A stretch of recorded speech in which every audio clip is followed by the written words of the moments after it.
Tonight's episode of the Langille Show goes out to those in Porters Lake, Nova Scotia who are currently fighting a huge forest fire. Our thoughts are with you.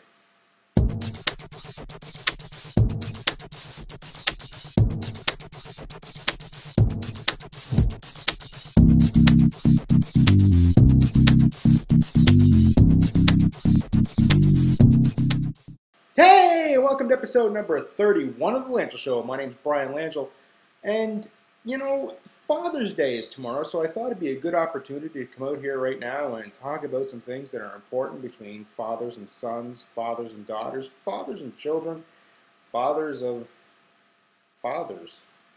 Yeah. Like I said at the beginning of the show, there's a huge forest fire that's happening right now in Porters Lake, Nova Scotia.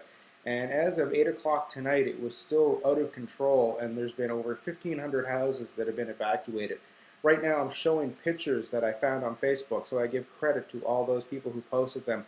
These aren't my photos, but it shows you the extreme damage that's going on right now.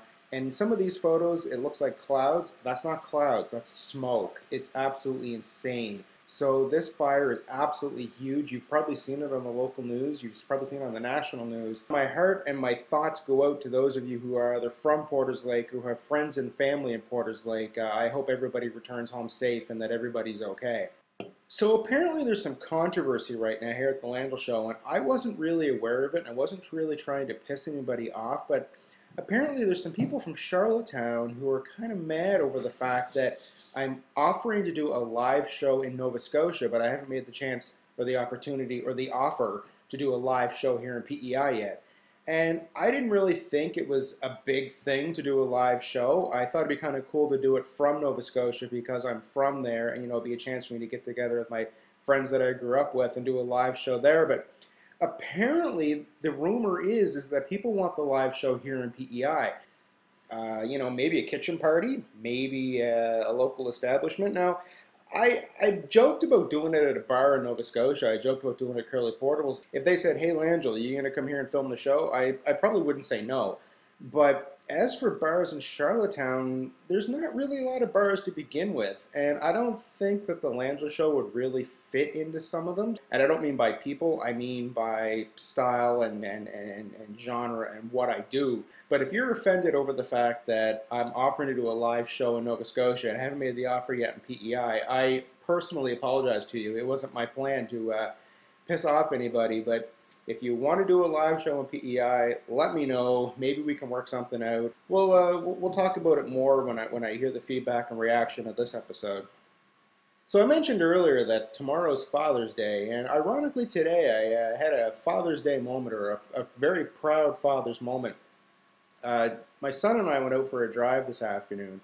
Just, kill some time, have some fun, just him and I sort of thing, because he loves to run, he loves to, be outside. I don't know where he gets it from, but whatever. Anyway, he has lots of fun. And we went down to the waterfront. We took some pictures and stuff. You might have seen them on Facebook. And Owen, who's in the midst of finishing up his potty training, he's almost there. I mean, he's got almost every aspect of it down, decided that, he needed to go to the bathroom. When he wasn't potty trained, it was simple. He had to pull up on and he just did what he had to do, right?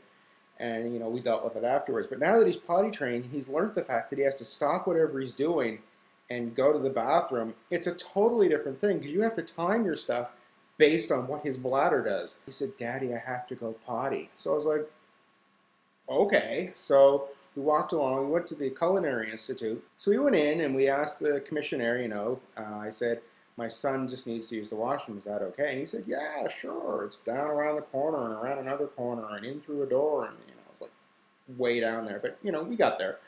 And we got in and we walked into the bathroom. And Owen's never really been in a public washroom very often. Not being potty trained, it didn't really matter. So he walks in, he goes, wow. So I took him over to the stall and he goes, no, you wait outside. And I'm like, no, I'm not going to do that. I'll wait outside the stall. I'm not leaving the bathroom. Because, see, he's used to going by himself at home. Anyway, so he goes to the bathroom. Everything's fine. He comes out, and he goes, wow. And I said, what is it, Owen? What are you looking at? And he said, they must have a lot of money. And I was like, what? And then he goes, look, there's 4 potties and 3 sinks. And I can see that. The logic of a 3-year-old, I mean, most bathrooms, all bathrooms for that matter, have 1 toilet and usually 1 sink, you know, when you go to someone's house or you're at home sort of thing. But to go into a public washroom with multiple toilets and multiple sinks, I love watching a 3-year-old's logic at work. It's amazing. So anyway, so Owen was all impressed, washed his hands, and Odie went. So we're walking past the commissioner on the way out. He said, "Did you find where you were going?" And Owen goes, "My name is Owen, and I went potty, thank you." So, I mean, it's awesome, you know. The 3-year-olds are amazing. If you're a parent, you probably already know what I'm talking about. If you're not, go have one, because kids are absolutely amazing. I'm looking forward to Father's Day tomorrow. I have no idea what we're going to be doing, but hopefully we'll go for another walk or another drive or something. Just, you know, hang out with Owen, because it's awesome. It's cool to have a personal day like that. When you're a kid, you know, and you're in school, you do the whole, you know, Father's Day card for Dad, and everything's fine. You get your crayons and your glue, and you put the macaroni down, you color it, and here you go. And you give him a tie, and everything's cool. You kind of get out of that in your teenage years, and now that I'm a parent and now I'm on the other side of that, it's actually pretty cool. So I'd like to wish a happy Father's Day not only to my dad, but to fathers everywhere. You guys have a great day. And most Father's Day commercials, they talk about, you know, get your dad something from Black & Decker, or get your dad something from Home Depot, blah, blah, blah, blah. And that's all well and good, but I find that a bit of a stereotype, because I'm not the handy kind of guy. I'm not the let's get as many tools in the shed as possible. I'm the get me some, you know, electronics, and I'm very happy. I find all the commercials going about, you know, get your dad something at the Home Depot. Well, I'm really hoping that Owen doesn't, because A, I wouldn't know what to do with it in the first place, and B, I don't really have room to put it. So just throwing that out there. I know Owen doesn't watch the Langille show, so he'll watch this in about 10 years and go, damn, I should have got a memory card. Anyway, it doesn't matter. I'm going to wrap this one up, though. So happy Father's Day to all you fathers out there, especially my dad, who I'm going to call and make sure not only do I wish him a happy Father's Day, but tell him to go to YouTube and watch this show, just so he can see the fact that I do appreciate you, I do love you, and happy Father's Day. So I'm going to take off. Like I mentioned earlier, I'm going to send my dad to YouTube, and you can go there too and check out the Langille Show while you're there. You can also check it at facebook.com or langilleletter.com. Until next time, happy Father's Day and take care.